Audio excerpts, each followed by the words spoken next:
Yeah.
everyone.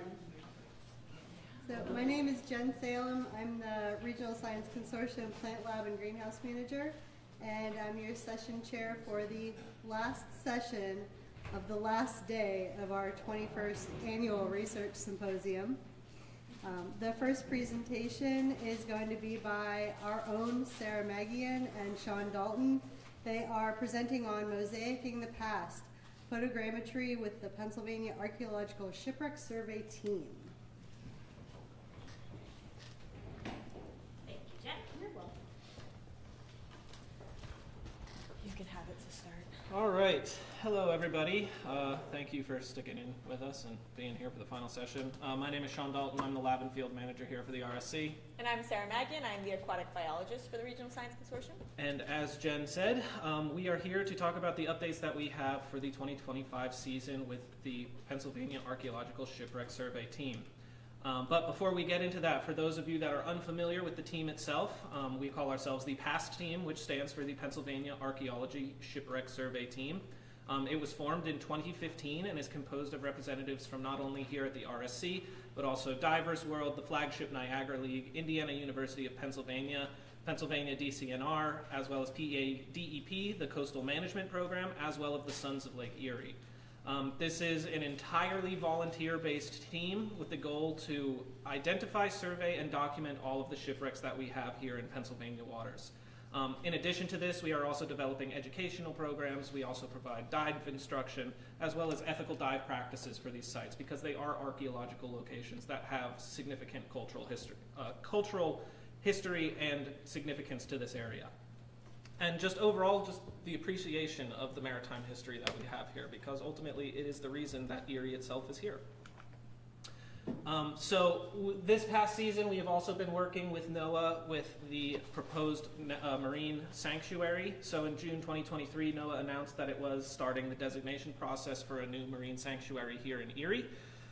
So having this sanctuary here would really allow the sites themselves to be protected as the marine history they are, because a lot of people, even that we find in the city of Erie itself that we're talking to, don't realize that the shipwrecks themselves are even there, and the history and cultural significance of them, and not only our region here, but also the other cultures all around the lake itself that we were interacting with. So this is a proposed map of the quadrangle itself, showing some of the known shipwrecks. It is estimated in Pennsylvania's waters alone, there are over 500 known shipwrecks. That being said, those are the ones that we are aware of, and we know there's a whole lot more that went out and were never found, because we know they didn't come back. So part of that is just really getting that protection in place for those things, so that as they are found, they are protected, and we don't have people coming stripping the cultural relics and things like that off of them. So believe it or not, these are some photos from some of the shipwrecks out in the Great Lakes themselves. The fresh water here really lends itself well to the preservation. We don't have a lot of the organisms that are present in the ocean that really degrade these sites. Some of the biggest risks that we have here, as you can see, the zebra mussels blanketing a lot of the wrecks. Those do add a lot of weight and stress to the wrecks themselves, as well as they can degrade the wood itself. That being said, when compared to something like this in a marine environment, the preservation is amazing. So the dive team itself, when they're actually out there, what are they doing? One of the base forms that all of this is based on is what's known as trilateration. So this is the process of determining the location of something that you're measuring using 3 known points. So this is like your really square one approach to making your initial drawing of a site that you are going to survey. What's great about this is that you can have multiple teams working on a single shipwreck at the same time, and another one of those goals for our PAST team is to really get newer divers and people in the area interested in it. We recognize that as a volunteer group, we do not have all 100% expert divers, so it's very important to also have data collection methods that anybody on the team can participate in. So this is kind of an example of how that process works. So here we are trying to measure point P, and that is done by having these 3 known points around it and taking measurements to it. So quite literally by drawing a circle of that radius from your measurement point, they will all coincide into one area that you know your measurement point is at. I always like to mention too, this is the exact same process that is used if they were trying to locate you with your cell phone, if you were lost in the wilderness. If you've ever been watching any TV show where they say triangulate the call, that's the triangle. So that is the process that this is determined through. So like I said, trilateration is great because it's accessible to all skill levels. It's always going to work even if you can't see what you're measuring, as long as your measurements are proper. That being said, there is a lot of setup that goes into it and ensuring that your datum points that you're measuring from are set and aren't going to be moving, because if they do, then the whole thing kind of falls apart. As well as when you're measuring in trilateration, everything is two-dimensional. So if you're measuring something that's, say, up on the gunnel of one of the ships, you have to use a plumb bob to measure that direct point on the ground from your datum point. And so as you can imagine, if you're scuba diving and you're moving in 3 dimensions and you have not only a tape measure but a plumb bob, you can get tangled up and it can get a little bit complicated pretty quickly. So it's definitely not without its drawbacks. Another one of the big data collection things that we will do are photographic mosaics. You're probably familiar with these in other methods like satellite imagery, for example, but it's a composite image that is just made up of multiple other small images. So you'll get the full subject without losing any of that resolution that you would normally if you were to zoom out things. So since it's composed of all those small images, you have that up-close resolution if you zoom in on it. It's really great because it'll create a literal permanent record of how that object looked at that time that you took it. And you collect that by quite literally, like you can think of mowing the lawn with a camera. So you just keep going over the top of it and taking pictures so that you'd always have that overlap. So when those come together, you get these really nice images like this.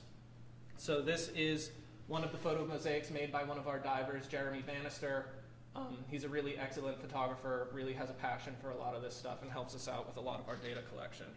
So this is one of the Albion. You'll also notice Albion itself is in quotes because it's really hard to figure out what ship is actually on the bottom of the lake. None of these ships have a nameplate tacked onto the side like you'd see in a movie that says, "This is the Albion." So by going through the cargo that this was holding, as well as other identifying features that they've been able to determine, this is, based on what we see, our best guess at it's probably the Albion, but ultimately we're not sure. Some other ones, though, we are a little bit more sure of. We have more definite logs about where they were, what they were carrying, and when they went down, such as the Indiana here. This was a wreck carrying a whole bunch of paving stones, which you can still see all along the bottom of the decking there. So it's really cool to be able to be down there and see the old cargo that's actually still on these ships. So like I said, the photo mosaicing is great because it provides really great visuals. You can print it, you can portray it however you want. You could print it on floor tile so that people in a museum can walk around. We've seen examples where people have uploaded them into like holographic displays. So you can really do a lot of cool things with them. That being said, there's no depth to that image. Depending on how your camera images were taken, you can get a lot of overlap or distortions, and it's not necessarily representative of the actual size of the object. And particularly for what we do when we're trying to map things and put them into a database and know exactly where they are, photo mosaics are near impossible to properly georeference in a software like GIS to get it depicting in the proper location. So that brings us to what we've been working on this season, which is photogrammetry. So very similar to photo mosaicing, you're also compositing a whole bunch of individual photographs. However, this you're actually getting an approximation of the three-dimensional structure of the object. You can also do this from video, so it's really interesting because historical videos from even like the 1960s, you can take still frames of those and put the pictures together and kind of form a model of sites and archaeological things that don't even exist anymore, just from historical video records, which is pretty interesting. So there's a special software that we put this into, which is known as Metashape Agisoft. This is a pretty widely used tool within the niche environment of archaeology, and it can be used to generate 3D models of pretty much anything you could possibly imagine. If you were making a 3D movie and you wanted a Coke can in it, you could make a tiny little model of a Coke can, and in our applications we're making entire models of shipwrecks. So it's a really widely applicable technique. So the way that the software works, though, is that each photograph is run through an algorithm, And the algorithm itself identifies features of contrast within those pixels that it can identify between each individual photograph. So it's easy to look at the software and its output and be like, oh, it generates a 3D model or it generates a point cloud. But what it's actually doing is it's plotting the space of those cameras in 3D space so that you can generate the model from that overlap. So just like the photomosaicing, this does have a very specific data collection route that you have to take, similar to mowing a lawn, but much more in depth. So first we'll go around here on our locking path, which is just the perimeter of the entire study area. You'll also notice that there are scale bars spread around the whole region. Then after you do your first perimeter path, you have to do your transversal path here, which is you begin mowing the lawn. Then you'll do your longitudinal path, mowing the lawn the other way. And then our auxiliary path here is where you would actually be going down and getting closer to any artifacts that might be on the ship that are of particular interest, such as like a windlass or anything like that that you wanted some really good detail of, because you can go in and actually generate an individual model of that you can then nest in the larger model, so that when you're manipulating it, you have zero loss of resolution or detail, and you can zoom all the way in and read the text that's on something written on the shipwreck. So it's really pretty impressive and powerful software. So when we're pulling this into the software itself, this is kind of what it looks like. So this is a little confusing at first, but each one of these little squares represents that square of the photo and where the camera lens was when it took it. So you can see here, you want that good coverage all the way around and all your different angles. So this is one of the shipwrecks here. You can see all of those different paths that they took. There's obviously so many photos there that you can't see any of the individual squares, but that black path is the path that the diver took. That being said, just like photomosaicing, there can be distortions. Things cannot go right. A lot of the times when we're diving, you only have this much visibility, so your photos ultimately look like a bunch of green blobs. And sometimes the software gets confused. So sometimes you end up with a result like this. And I've never seen a ship that looks like that. So probably something went wrong with our overlap in this situation. And this would be an example of a time when you would have to go and collect additional photos. So with that, I think that covers a lot of the background of what we did. So I will pass it over to Sarah to give you the data. So the 2025 past season. I'm going to throw a lot of numbers at you guys just to try to give you an idea of the scale of this project.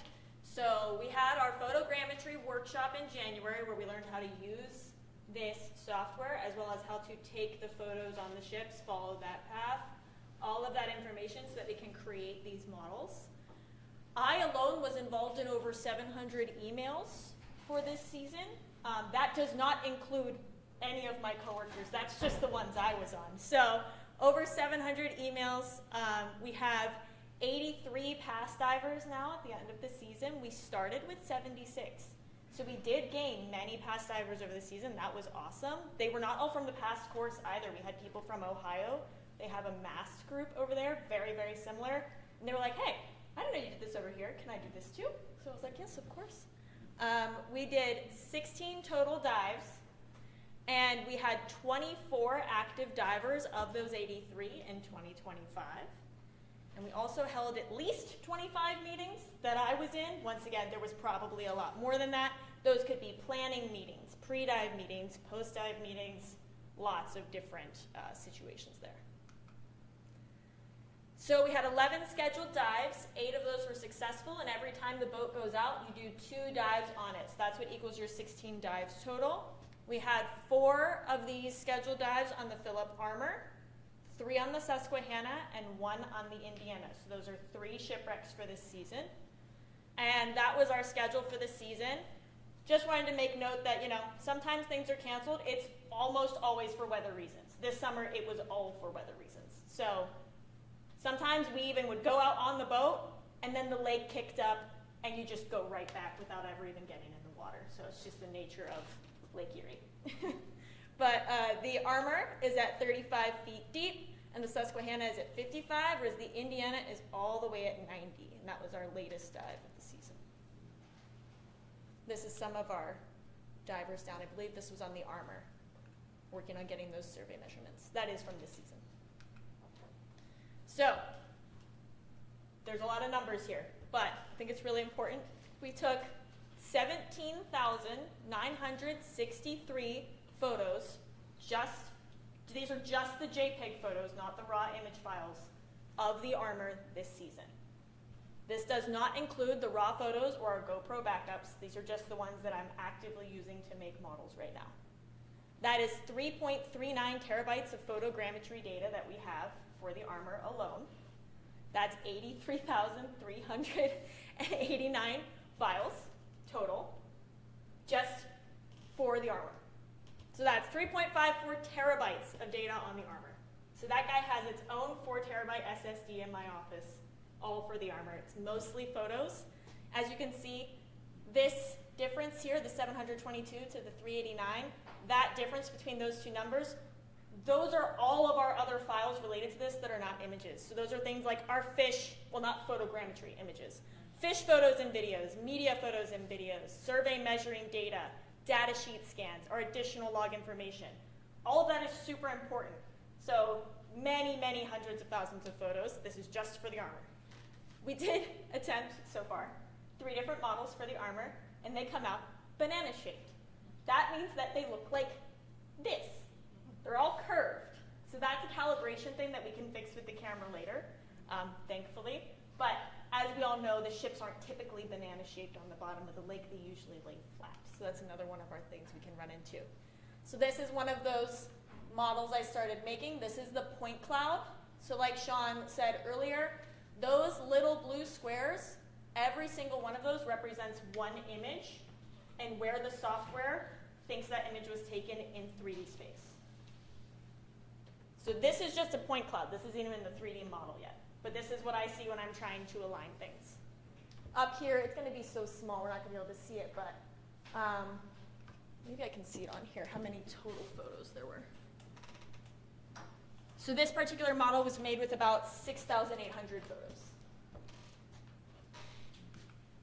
That's what it looks like from the side. So you can see that banana shape. Ships shouldn't be shaped like that. And you can see the software got a little confused and just sent some of those photos up into space. That is not where they belong.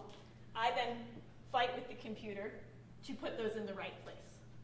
Sometimes you win, sometimes you lose. This is what I got that model down to. I won the fight with this model.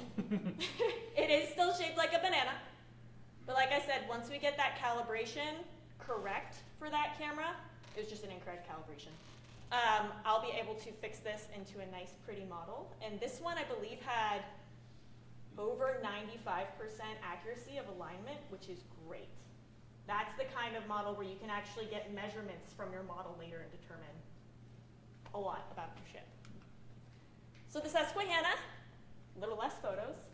8,666 JPEG photos. Once again, this does not include raw photos or GoPro backups that we also have. This ship has 1.14 terabytes of photogrammetry photos, which is 22,098 photos. And then total data is still 1.14 terabytes.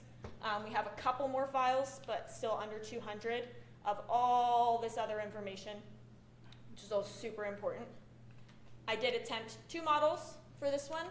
There was probably a couple more that I gave up on and ended up deleting, but there's 2 files that still exist.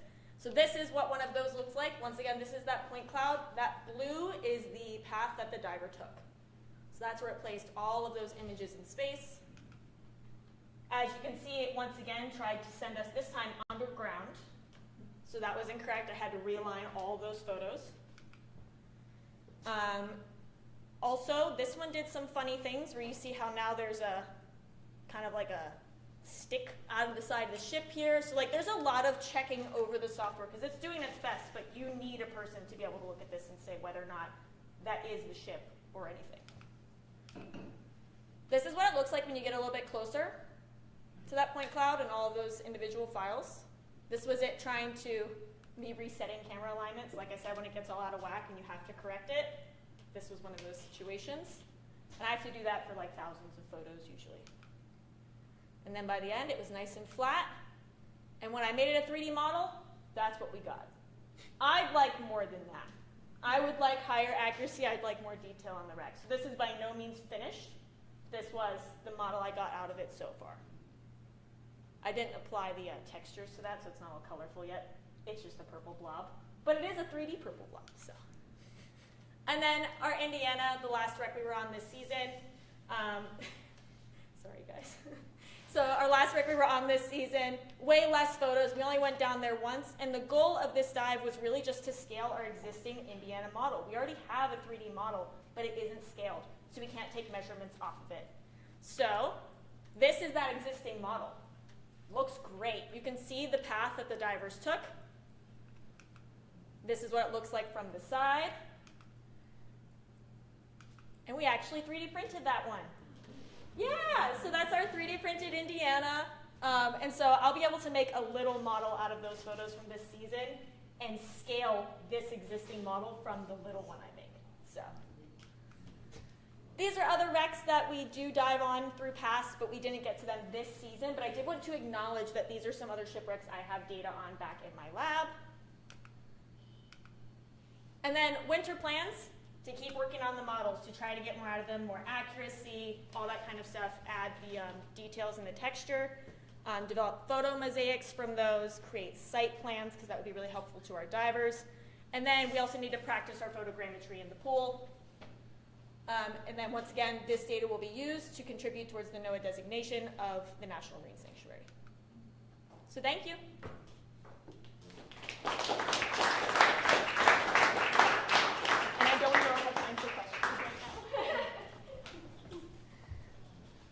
Okay, we're going to move right along to our next presentation.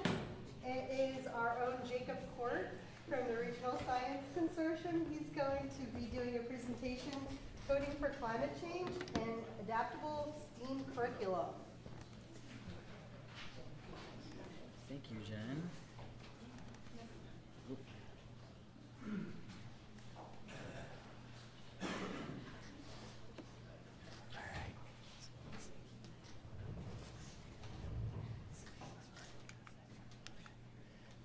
All right, good afternoon. Thanks for staying this late for presentations at the end of the symposium.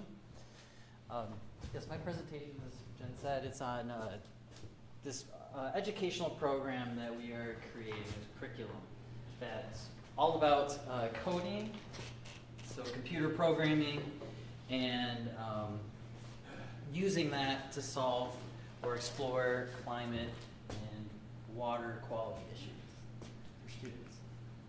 So I'll tell a little background on what it actually is we're doing, what the hardware is, and software, the objectives of our educational program. I'll demonstrate, hopefully these things will work. I can demonstrate what it is the kids will be doing, and about our program and some other applications. All right, so we're developing a curriculum that's going to teach the basics of computer programming or coding, call it, robotics, and AI, so the big hot topics in computer science. Students are going to take that knowledge and try to solve some sort of water or even air quality and maybe climate change related problem. We'll try to keep it like local issues if we can as well. And this is sort of the main driver of all this is the microbit, it's called. So the microbit is a single board computer made by or commissioned by the BBC, and it is the British Broadcasting Company, one that makes Downton Abbey. So I didn't know this, but they've been doing computer education and computer platforms since the 80s for educational purposes. Kind of interesting. But this is the computer. It's like the size of half of a credit card. It's. Oops. That was just the laser pointer. That was just. It was. Thank you.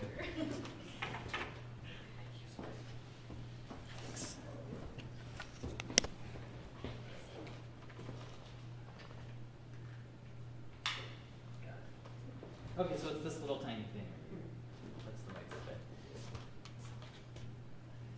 It's made up of a lot of kind of cool parts. So it's not just a processor. It has a grid of 5 by 5 LEDs on the front. They only light up red, but keeping it simple makes it easy for the students to program. It has this metallic touch button at the top, USB connector, microphone. It's got buttons A and B. On the back side, there's a lot more stuff going on. It has radio, a Bluetooth antenna, this zigzaggy thing here. It has a processor and a temperature sensor, number 2. A compass, so it can tell north, south, east, west. It has an accelerometer, which is really cool because we can use it for exercise type measurements. Number of steps, it can record the amount of steps or jumping jacks somebody does. It has these pins at the bottom, which can be used with alligator clips, and you could just hook like LEDs onto it if you'd like. These are like the same as GPIO pins for computer stuff. But we have these, I'll talk about this more later. These, what are they called again? Breakout boards, yeah. And you can literally just take the microbit and clip it right in, and all the pins are engaged. Makes it a lot easier to use. USB port. It has a battery socket there. Talk about that more. USB chip, speaker, microphone, and some LEDs that tell you if the power's on or off. So the actual chip is made or commissioned by the BBC, but there's another company called Forward Education that makes these kits that make use of the microbit. The kits, the main kit that we're using is called the Climate Action Kit, and it comes with all sorts of peripherals and blocks that I'll talk about. Forward Education is a Canadian education company and technology company with the goal to deliver purpose-driven STEM education. And again, the Climate Action Kit is the main product that we're using. It includes robotics hardware, so actually I'll talk about that more later. Lego compatible building blocks, sensors, connectors, all kinds of stuff that you can program. And they also, one of the great things about them is they provide all sorts of like pre-built lessons that you can use. So you don't have to reinvent the wheel. If you're an educator, you can just go to their website, open up their lessons. They've already been standardized for state and national standards. So some of the sensors that you can find in the kit is a moisture sensor. You can use it to detect soil moisture or air moisture content. Solar sensor, so light detector. There's sonar detector. This is actually used for detecting distances to objects. So one of these little speakery things shoots out imperceptible sound at a real rapid fire pace, and then the other is actually a receiver that picks up the sound, and just like echolocation, it can tell the distance to objects. And there's all sorts of building blocks that you can use to make the robotics. Again, this is the breakout board, which really makes this super easy to use. And there are other sort of robotic parts, mechanical things like a water pump, servo motors. And here's like the whole kit there. And we're using this to educate all age groups. Now, if you're going to program something, you need software, not just hardware. And this can be the really tricky part with coding. Has anyone ever done any coding in here at all? A little bit maybe? It just so happened that when I got hired here and we started kind of working with this product and deciding whether we were going to use it, I was starting to learn Raspberry Pi, but I am not a coder and I had never done any coding before until like a year ago. In Raspberry Pi, it's all in Python and it's all text-based programming, so you have to type commands like little DOS style stuff. But the platform that we're using to program is the Microsoft MakeCode programming platform. It's free. It's on the web. You don't need to download anything to your computer, and it's all open source. And instead of the programming language being text-based, it's visual, it's block-based. So you actually just drag and drop different colored blocks that have the commands or the inputs written right on them. It makes it super easy and visual. Coding process kind of becomes almost a no-brainer. That's how easy this block is. It's actually a lot like, if you've done any coding with children, there's a program called Scratch, developed by MIT. I guess it looks very, very similar to this. But if you want it to be more difficult, again, the great thing about this program is it's super adaptable to different age groups, different levels of knowledge. You can actually switch to text-based languages if you want. You don't have to use the blocks. So some of our goals are for the students. We want them to learn the basics of coding, the very basics of robotics, and even AI. We have an environmental angle. We want them to better understand climate change, water quality, air quality.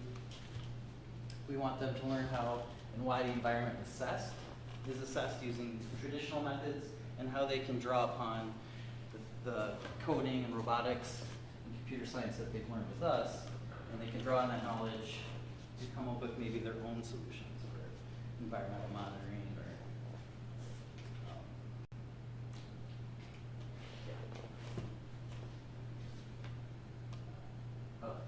seal it all. Actually, good. Wait, not yet, actually. I think I kind of said a lot of this. Oh, yeah, so why teach coding? Some of the reasons, some of the research shows that teaching coding and computer science at a young age lowers the cost and increases the durability of teaching those same folks at an older age. So it's more beneficial to teach them coding at a very young age, even if it is really simple block-based coding. There are a lot of benefits to that. And then there's cognitive benefits of teaching coding. Enhances problem solving, verbal acuity, working memory, and tenacity, according to the research. Let's get back to this.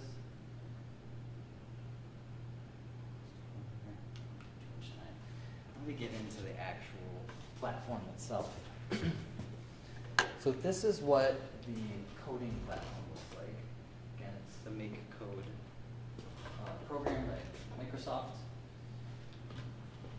The coding blocks are found in these menus here, and they're categorized based on what they do. So it's pretty easy. You can just click them. I would pull up the website, but it's kind of slow. I'd have to log in. But you can just click, drag and drop the different blocks into this area right here. And then you can test what the code will do virtually. There's a microbit, a virtual microbit, and if, for example, you tell it to light up certain LEDs, then they'll light up here as long as the code is written correctly.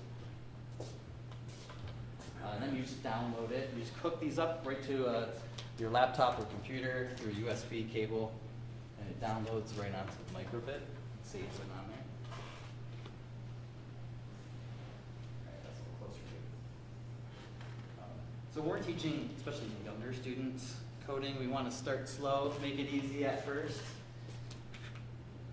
We want them to get used to the code, what it looks like, blocks, and the effects that it'll have on the hardware. So one of the most simple things you could do is just program an image to show up on the LED grid. So this one here, it's going to work. Just programmed, all it does is show a heart. That's all it does. It's in a forever loop on start. As soon as you start up the microbit, it's just going to show that heart shape. If you wanted to teach them text-based coding, you can also switch over to this mode here. And instead of seeing this block where it says on start, show the heart, you could type all that in if you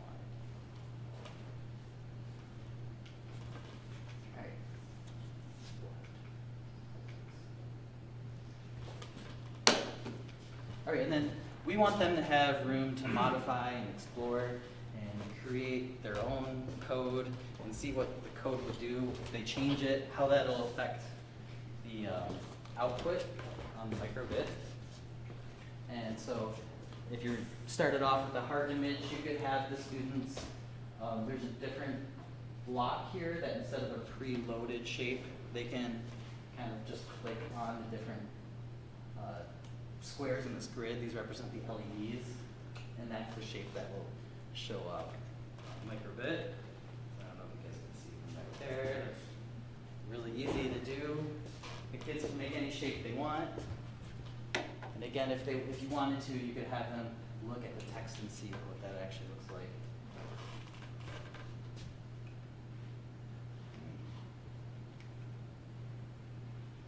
And again, the beauty of this is you can keep building up slowly, adding more and more features, making it a little bit more complicated each time. So you can also animate the LED. Basically, you're just creating multiple images and timing them to show up at different times. Kind of looks animated. It's alternating between images. So you can learn the pause command, and they can enter the time of the pause command. Most computer languages use milliseconds for their timing. You have 500 millisecond pause, half of a second. And then when you turn that on, it's all done right. It should look like, like a beating heart. Okay, adding a little more detail. And you can see it starts to get a little bit more and more complicated as you're doing text-based commands. All right. You could have them explore their own animation. I know they could draw a duck and have it move around, something else. There is a mode where you can have their name scroll across the LED screen. Oh yeah, and then adding on more to this, instead of just simply showing a display, maybe you want the display to only show up with certain inputs under certain conditions. So here I coded an emotion badge, they called it, in one of the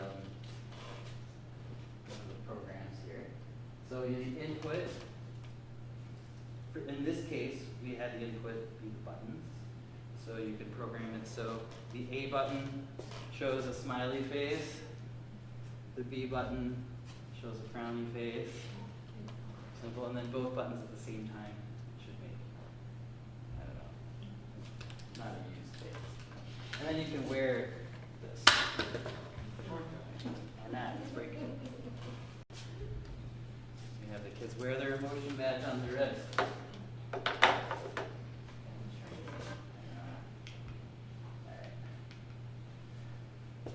And then, of course, the real goal is to make it so that they can take some sort of environmental input and code the microbit to do something in response to that environmental input.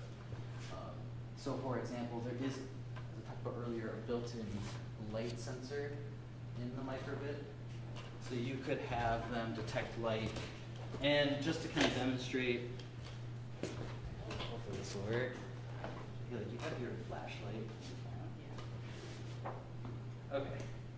You can have them design, make it so that the microbit, if it doesn't detect enough light, the LED screens will light up.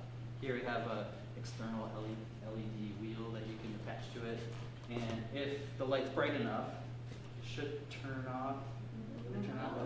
Okay. And they can make their own little night light, the microbit. Of course, we can make this a lot more complicated. Instead of just turning LEDs on and off, it could actually record the amount of light over time. You could have it go for days and days and record an average amount of light. Another thing that Haley and I did, we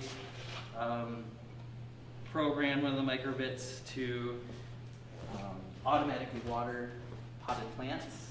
So you can attach it to a pump and a potted plant, and they have a soil moisture detector. If there's not enough moisture in the soil, it will automatically pump water into the plant, water it. You can keep adding more and more stuff and make it more and more complicated. This thing, I cannot get this to work right now, but you can make it all, you can program basically a little, almost like a robot. And it does have an AI factor. It is supposed to learn where there are black lines on the floor and follow those lines. But for some reason, I can't get the AI to work. But it is scanning the floor, and it should be turning left or right based on that. Instead, it just goes in the circle. Spent hours trying to figure that out. We'll just let it do that for a while. So what we want the students to do is to apply all that knowledge, of course we're going to teach them about climate change and water quality, take them out onto the park, show them how those things are measured.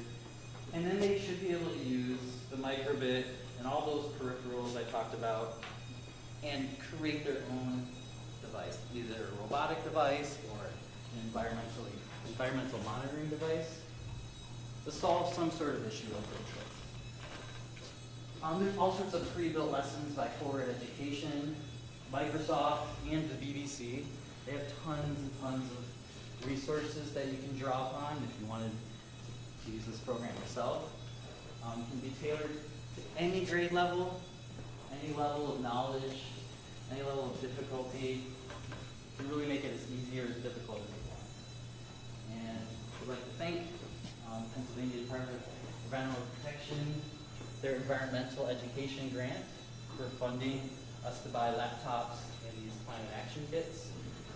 I'd like to thank all my colleagues at the RSC and for some of the research on coding and its effect on children and their learning came from this book here, Coding in the Classroom. And that's all.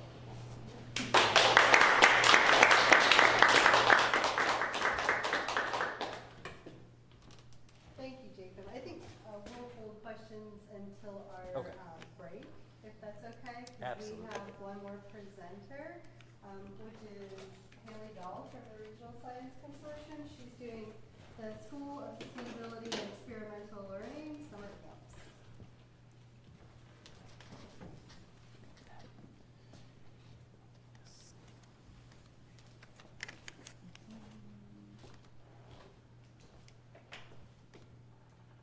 Where is it? There it is. All right. So, I know it's the last session of all of the 21st. I don't know if that's a good thing or a bad thing for me, but thank you all for being here. I appreciate it. Hopefully you can stay awake. I'll try to do some show and tell as well to keep you guys awake. No driving cars or anything like that, but we'll do our best. So, like I said, I am our Education and Outreach Manager for the Regional Science Consortium, going on my 3rd year here, and I've seen a lot of change in our education program just in that time. So I'm going to kind of explain to you how it's adapted and changed over time and also grown significantly. But I do want to point out that the Regional Science Consortium is made up of different member organizations, and that includes our K through 12 education districts as well. So we get a lot of funding for education, which is really important because we're inspiring these future generations to care about the environment, and it's a really good resource here. So we do currently have 12 K through 12 member school districts, and that not only includes local organizations, but we also just recruited a member school district from the Pittsburgh area, Keystone Oaks, and they did join us this year for the first time, and they were really impressed with what we can provide. And I do want to say everything we do is very flexible, so I'll get into that a little bit too. But yeah, we have 12 different K through 12 member school districts. Around here, just some examples. We have the Mill Creek District, all of the Erie School District is involved. We have Fairview, General McLean, just to name a few. And then we do see over 3,000 students a year. We do keep a track of everything. And some of our events, we see up to 300 or more students. So for instance, we have a forensic science escape room and a problem-solving hackathon that we do every year. And we've had to schedule up to 5 days for that just to fit all of our member schools in. So yeah, we have to act out the same forensic science escape room 5 days in a row, and we're all sleeping by the end of it. But it's really valuable, and I think just to reach a larger audience, we have to accommodate that, which we've been really good at, and it means a lot. So we do also provide some different resources for our gifted groups within the schools. So if you're not aware, a lot of students can get an IEP and test into these gifted groups. And they have a really unique situation because they're always looking for hands-on experiential learnings outside of the classroom, which is exactly what we can provide here. Like we have the peninsula, and then obviously we have our labs back in our research wing, so it provides them a really unique opportunity. So this year, especially, I kind of introduced a small group learning experience for those gifted groups to kind of get what they need. And I've also been flexible with every single group from the schools, and I work really closely with the gifted coordinators to kind of see what their need is and how we can meet that. So there's a lot of benefits to being a member school district with us because we're very flexible. And then we've also introduced some clubs. So I am a certified fishing skills instructor, so are my colleagues here. And this year we're doing some fly fishing, but we also have introduced and talked about introducing fishing clubs in schools where we would provide all the resources, the trainings, the education, and also some experience for these students. Something else that's a little unique is we do offer some virtual and hybrid lessons. So during COVID, the school still needed these things when they were home, so we were able to adapt that, and it actually worked out really well because now when I have a school from Pittsburgh that's like, hey, you offer 3 events every month, how are we supposed to do that? I'm like, well, we can come to you, you can do it online, or we can do a little bit of both. So like I said, very flexible. And then obviously our outreach in schools, we like to bring the turtles out and talk to the kids, and they really enjoy that. It's a great resource, but also just going out into the public and everything like that too. So like I said, it's expanded a lot over the years. So with that expansion, last year we introduced our first year of the Art of Science program, which, as you guys know, STEM education has evolved into STEAM education, and it's very apparent and also very seamless.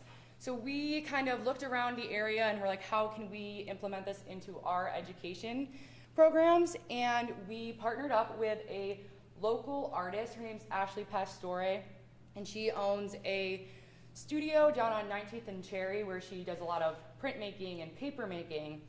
So we did a 2-part series last year. One was in the fall and one was in the spring. So the first part was the paper making using biomass of invasive species. So you might have heard some of my other colleagues talk about some invasive species, which are a huge issue here. But this is the first time we've really done something productive with the biomass of that. So not only are the students learning about invasive species and what to do with that, they get to do that firsthand. So they actually got to come out, harvest all of the mugwort, learn about it, and then dried it out, and they put it through wood chippers. And then the second part, they got to come to the studio and actually make the paper and take it home. So we take them through this whole process. It's not just like, here's what we're doing and here it is. They get to do the whole thing with us, which is super valuable. And they also did a lot of different stuff like making herbarium sheets and stuff like that. And then the second part was extracting pigments and dyes from natural sources. So this was actually in the winter. We took the kids out. I think it might have been the coldest day of the year, but we had a blast. So like your red osier dogwood and berries and stuff like that. And we used a very scientific approach to extracting those from your natural sources. So we actually pulled out a spectrophotometer where they had to read and they could figure out what exactly their color was that they were extracting from these things on a wavelength. So very scientific process, but also blending it with the artistic process. And I think it's really valuable because in our education program, there's me, obviously, we have Jacob, a lot of people, different people, and Ashley. And so as we're brainstorming these things, you really can see the seamless immersion of that art and science. And when we're brainstorming, it just all clicks perfectly, and we're like, this is exactly what we've wanted for this program.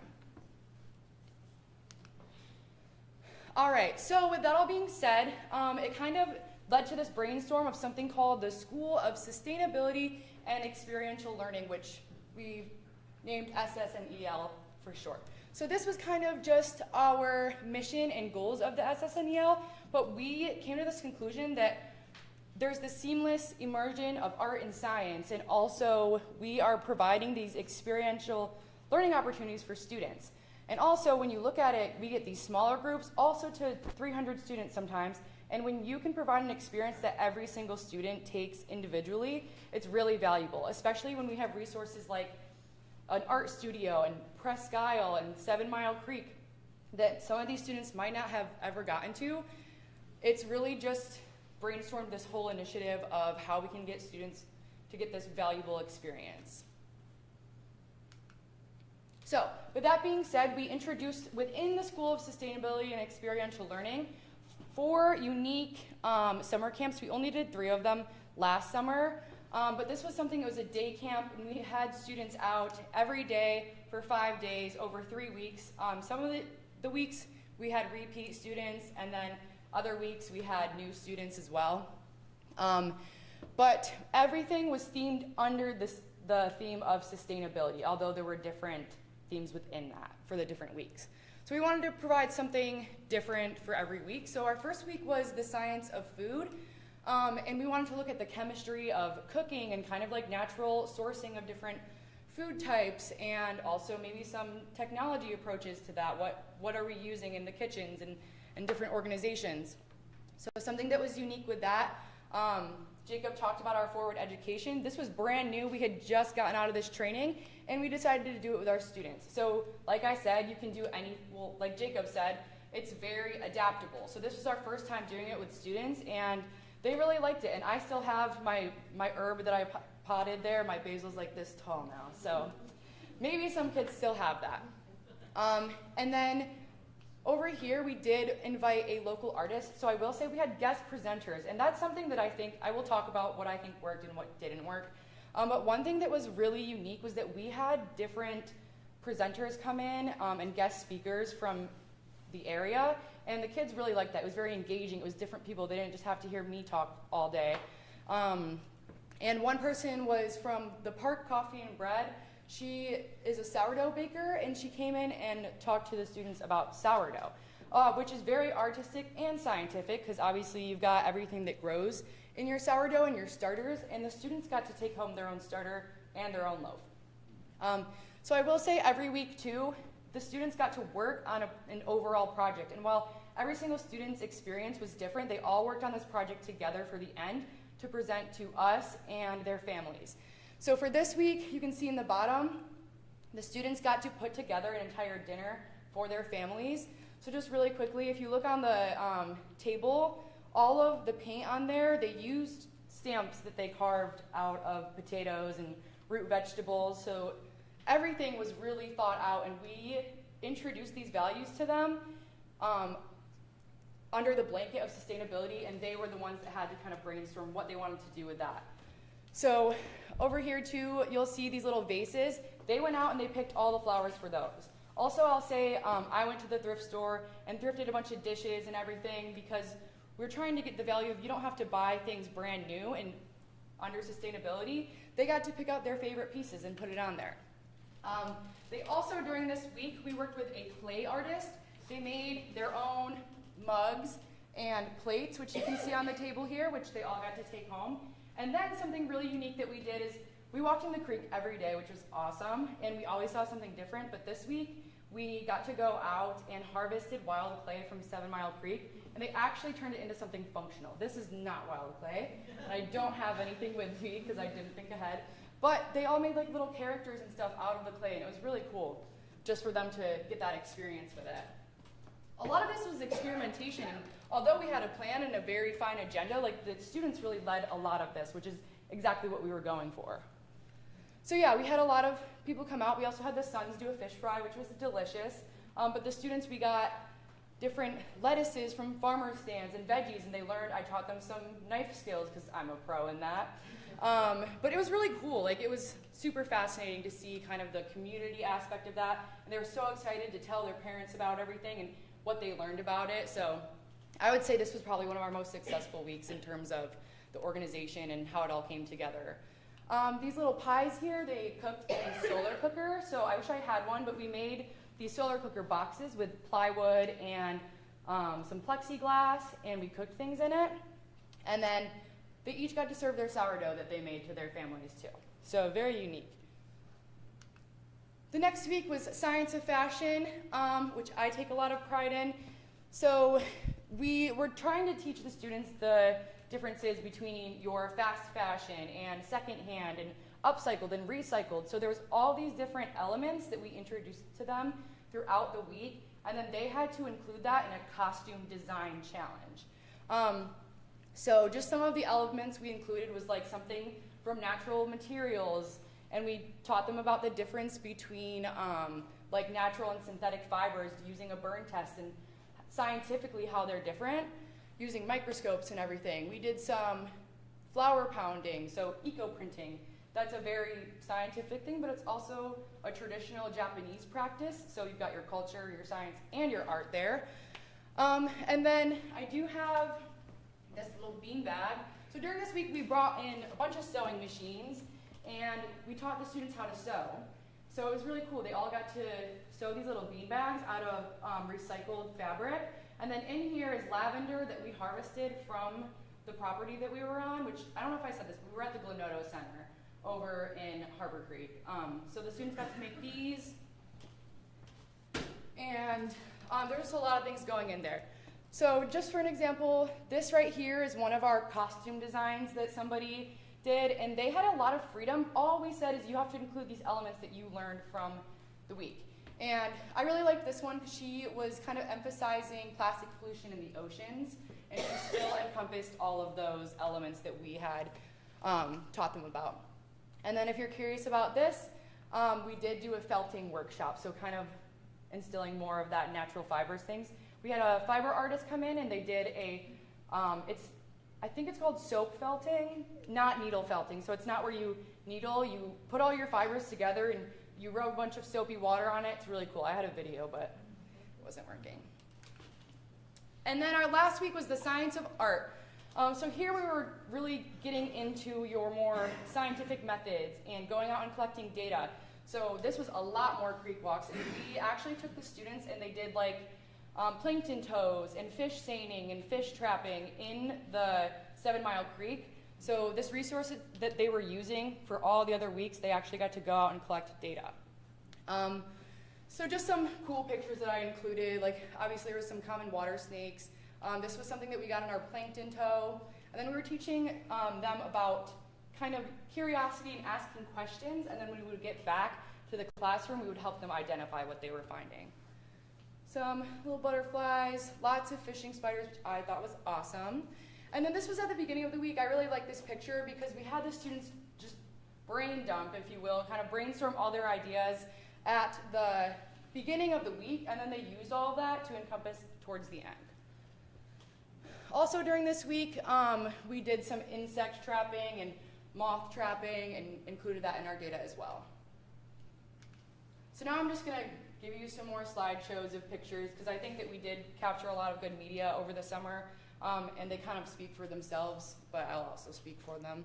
So over here we have an insect pitfall. So they came and they dug all these out over here. They made their own little signs. Do not disturb biological research and progress.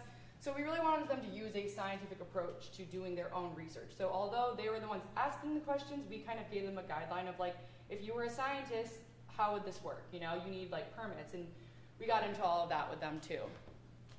So here's a little painting of a bald eagle that someone did. This was the finished mural. So they did something that we introduced as artistic graphing. So although you might not see pie charts or bar graphs or anything, they were able to take their data and graph it in a way that was more artistic. So like, what were we seeing? What's more on here and what weren't we seeing? That kind of stuff. So that was all up to them to do. But everybody kind of had their own addition to this mural, and it turned out really cool. And then down here you'll see those are the potatoes and stuff they used. Just some more pictures, some herbarium sheet pressing we did with the students. And then this was someone's fashion week. He was really inspired by like nature-inspired fashion, so his whole thing was using actual things from nature. And then we have these books. So something we really kind of adapted to was students taking notes and like a field journal. And so they actually got to make their own, and they hand sewed their book. So at the beginning of every week, they got to make a different notebook. So this is actually a student, she left it behind, so now it's mine. But yeah, using recycled materials and everything. And every week we chose a different style of book to make. So if there were repeat students, they wouldn't have 3 of the same book at the end of the week. But we really encouraged them to take notes and draw pictures. And sometimes we would have just a 30-minute period where they got to go out into the creek and investigate and draw things and make notes, which was really valuable. All right, so with that being said, we are going to introduce our summer camps for 2026, which we're excited about, and we are definitely going to hit all 4 weeks. So last summer, we also did an overnight summer camp on Presque, which was really popular. So we're kind of leaning towards the side of doing them together this year. So maybe it's a 5-day day camp, but in the middle of that week or towards the end, there's an opportunity, a chance, if they want to stay overnight. And we could do this on Presque, maybe the Bluffs where it's a little more, there's no access to a bathroom.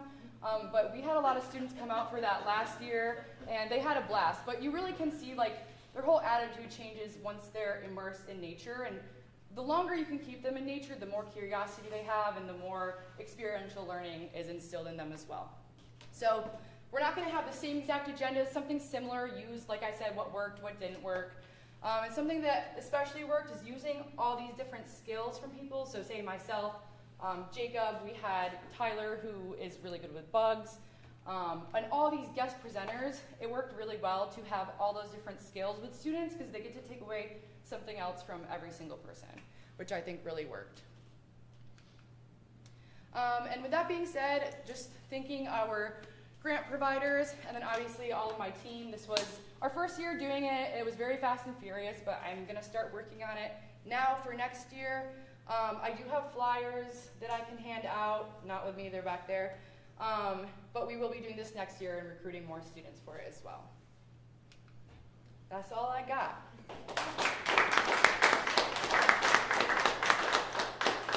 Any questions? Not a question, just a comment. This is so cool. Thank you.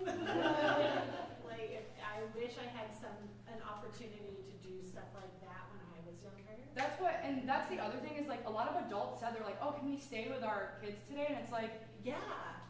so we I'm sitting here thinking like, how can I insert myself? With that being said, we are also introducing a new series of workshops for adults. So keep on our social media and stuff if you're interested. A lot of, not the same stuff, but similar stuff. But yeah, we're always open to new collaborations as well. Like Greg that does the fish printing is gonna come out and do that with our students. And just having those unique opportunities where you wouldn't think students would do that and then someone who wants to teach them how to do it, it's a great collaboration. So always looking for new people. Super cool. I'm very curious about the budget for this. Do the students pay to participate? And what is the overall budget like for both materials and people, hires, guest speakers? Yeah, so obviously education, everything is grant funded for us, and if it's not, comes out of our own pockets, which as a nonprofit is very limited. So we did charge, but we also had scholarships available because we had one round of funding come through, so we didn't know if we were going to offer the scholarships, and then we had another round come in, so we were able to offer those. But if you think about all the other summer camps that are going on, they do charge around like $200 a week, so what we were charging was already less than that. And then this is open to all students, not just our member school students, so we did have a discount for our member school students as well. But with that being said, it was our first year, so we learned a lot from kind of the process of that, and I think we'll have a better way of doing it going into next year. But yeah, that was a tough one to tackle. Okay, thank you, everyone. I know we're trying to stick to a schedule because we do have a break until 3 o'clock, and then we will reconvene in this room for the Jerry Covert Student Research Awards. I think that you can tell that our staff is very passionate about what we do. We probably need more time to do our presentations. But thank you for attending this session, and I hope you join us for the awards session at 3.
Yeah.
All right, good afternoon, everyone. Thank you so much for being here, and thank you for participating in our symposium. It was a great year, great 3-day event. We had 133 presenters. We had a phenomenal turnout, and we appreciate everybody that participated. So we're going to get going with the awards here, but I just wanted to make sure to acknowledge that these are the Dr. Jerry Covert Student Awards. He was the founder of the Regional Science Consortium. He was the original executive director before I came about, but he has maintained his participation in Symposium as well as our board for 20 years. So ever since he left here, he's continued his support and presentation, and we are just honored that he is, able to sponsor these awards every year. Thank you to my staff. Woohoo! We all earned our weekend. We worked so hard. I'm very appreciative. You guys did a phenomenal job. Thank you. Let's get on with the awards. So for oral presentations, the award for graduate student second place oral presentation is Andrew Samuels from Gannon University, comparing the water quality of microbial ecology of an urban and rural stream. Andrew is not here, but we'll make sure we get it to him.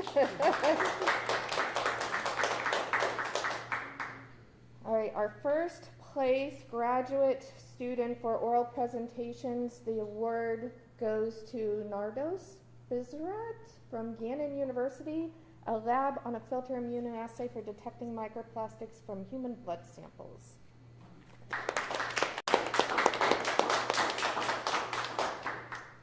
Our undergraduate students, second place for oral presentations is Kaylee Taylor from Mercyhurst University for the superoxide demustase as a potential mechanism in Bacillus subtilis sacrotolerans. Congratulations, Kaylee.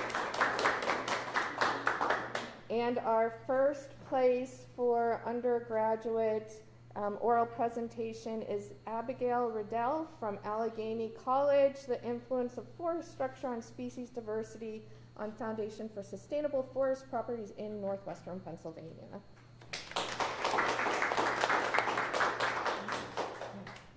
So for our poster presentations, first place graduate student goes to Chloe Yingling, impact of standard forensic processing practices on the accuracy of dental age estimation methods. She's from Mercyhurst University, Applied Forensic Science.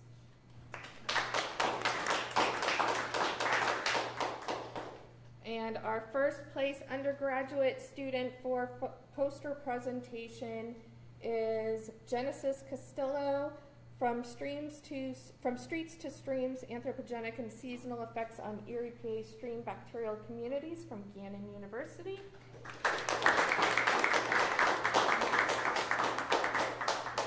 And then this is our first year to have an award for an artist for the art pieces that were contributed as part of our poster session. And so the student award for first place goes to Kylie Zarkowski from Penn West Edinburgh for the 6 art pieces: Firefly, Wax-tailed Hopper, Desert-like Avian Beauty, African Fat-tailed Gecko, and Polecat.